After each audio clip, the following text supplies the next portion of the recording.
मित्रांनो, स्वागत आहे तुमचं या डेटाच्या ॲनालिसिस व्हिडिओमध्ये. तर मित्रांनो, आपण डेटा जो ॲनालाइज करतोय तो करतोय 16 तारखेच्या मार्केटमध्ये. ठीक आहे. 16 तारखेच्या मार्केटसाठी आज जी आहे ती 14 तारीख. ओके. 13 तारखेचाच उशिराचा आपण हा व्हिडिओ शूट करतोय.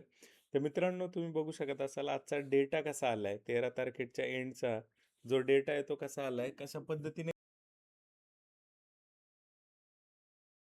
तर मित्रांनो, तुम्ही बघू शकत असा सेंटिमेंट कंप्लीट निगेटिव्ह त्या ठिकाणी आपल्याला बघायला मिळतात. सेंटिमेंट हे निगेटिव्ह आहेत. युद्धजन्य परिस्थिती आहे. एकदम नेक्स्ट लेवल युद्धजन्य परिस्थिती चालू आहे. कंटिन्युअस त्या ठिकाणी दोन्ही देशांमध्ये मिसाईल्स हे करण्याचं काम चालू आहे. तर इन बिटवीन काय काम झाले ते बघणं फार इम्पॉर्टंट आहे आपल्याला. सगळी सगळी कॉलवर शॉर्टिंग झालेली आहे मित्रांनो. कॉलवर काम झालेलं आहे. रिटेलरनी काय केलंय, रिटेलरनी ज्या पोझिशन्स आहेत त्या कॉल साईडवरती थोड्याशा इन्क्रीज केलेल्या आहेत आणि नॉमिनल पोझिशन्स त्या ओव्हरऑल पुट आणि पुट शॉर्ट्सवर पण हे झालेलं आहे. तर एफ आयजनी बघू शकत असाल तुम्ही थोड्याशा ज्या पोझिशन्स आहेत ना त्या वाढवलेल्या आहेत. ओके. आणि डायरेक्शनल अजूनही 4 लाखाच्या पोझिशन्स त्या ठिकाणी 5 लाखाच्या पोझिशन्स पुट साईडला कॅरी आहेत. तर ह्या पोझिशन्स ते लोक नेक्स्ट लेवलच्या एक्सपायरीच्या पोझिशन्स ॲड करून त्या पोझिशन बॅलन्स करण्याचा प्रयत्न करतात. म्हणजे आज जरी काम निगेटिव्ह होताना दिसले खरं, ते हे शिफ्ट होऊन पुढच्या एक्सपायरीत ते शिफ्ट होताना दिसतात 2 दिवस आधी. ओके.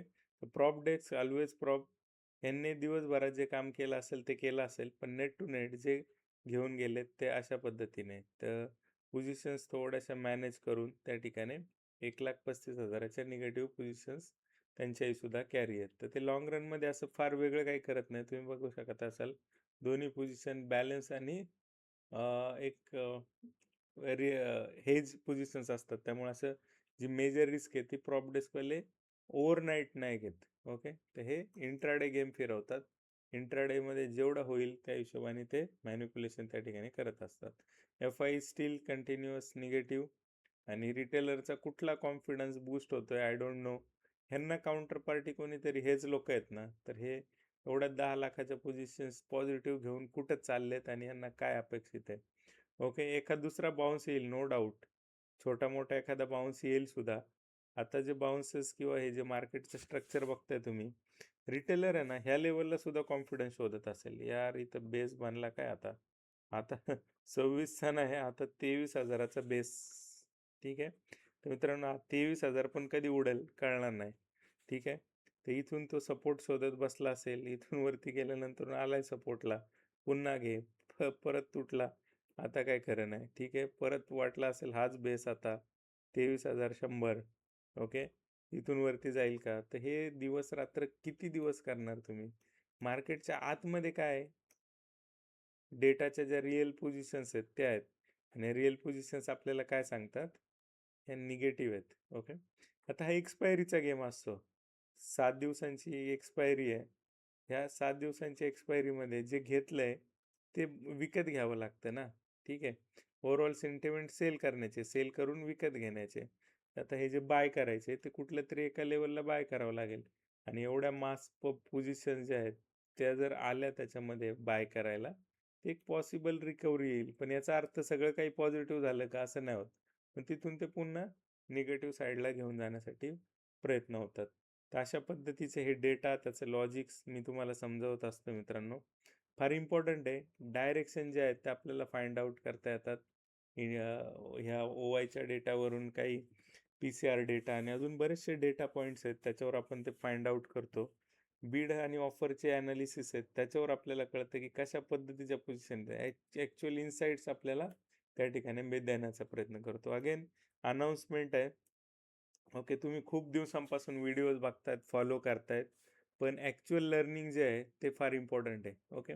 आजच्या मार्केटमध्ये एक स्टॉक आपण फाइंड आउट केला होता निगेटिव्ह साईडला. फार मोठी मूव कॅप्चर नाही झाली, पण 2% म्हणजे लिव्हरेज जर घेतलं तर ती 10%ची मूव होते.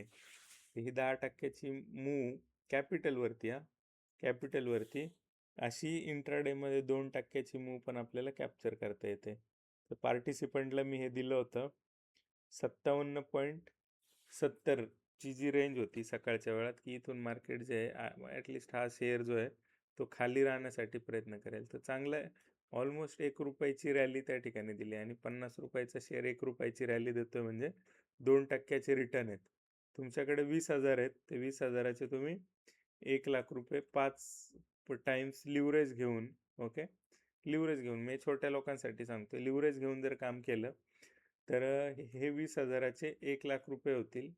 1,00,000 रुपयापर्यंत तुम्ही ट्रेड करू शकता. आता 1,00,000 रुपयाचा ट्रेड घेतला म्हटल्यावर 1,00,000 रुपयात किती शेअर्स येतील आणि 2% वाढल्यानंतर त्याचे पर्सेंटेज रिटर्न किती असतील ते तुम्ही कॅल्क्युलेशन करा, कमेंट बॉक्समध्ये टाका. अशा पद्धतीचं एकदम सटीक कार्यक्रम आहे. हा मूव कसा आला, याच्या पाठी काय होतं, तर ते मी लॉजिक तुम्हाला दिलेलं आहे. ठीक आहे. पार्टिसिपंट असतील तर कमेंट करू शकता मित्रांनो.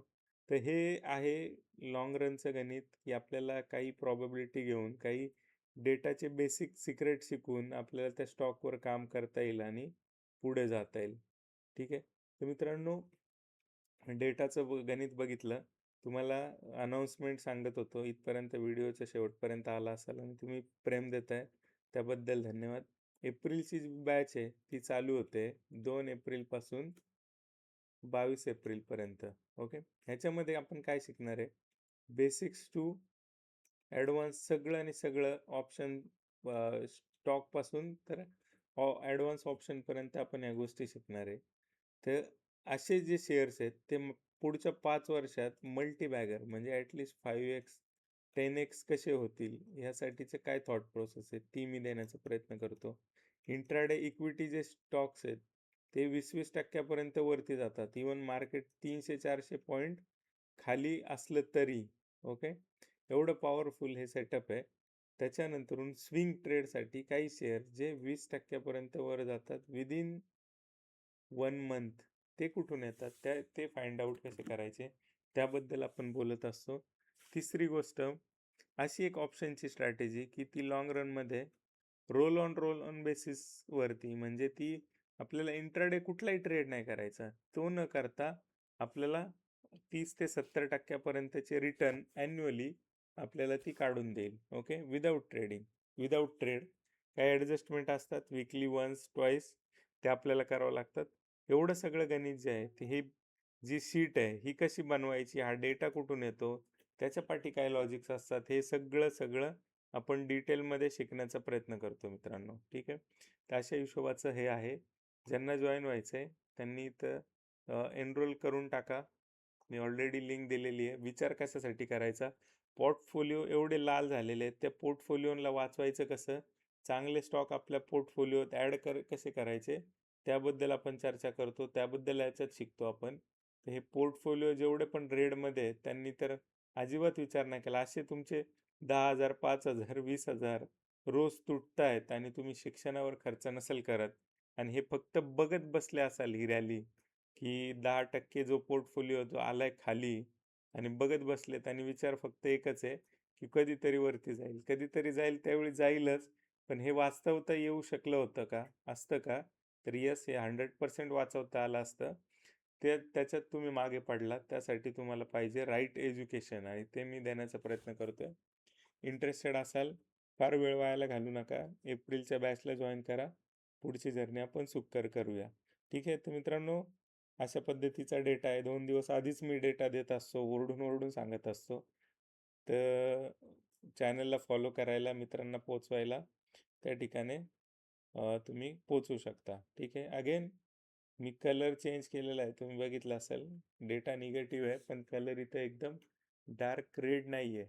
त्याच्यामध्ये काय झालं, कशा पद्धतीचं पोझिशन्स चेंज झालेलं आहे ते बघणं इम्पॉर्टंट आहे. 16 तारखेसाठीचा हा डेटा आहे. 10 लाखाच्या अजूनही पॉझिटिव्ह पोझिशन्स आहे आणि 10 लाखाच्या ऑलमोस्ट निगेटिव्ह पोझिशन्स FIच्या आहेत. ठीक आहे. तर सेंटिमेंट खराब आहेत. वन्स अगेन सर्वांना वीकेंडसाठी शुभेच्छा आणि थांबूया आजच्या व्हिडिओमध्ये. थँक्यू.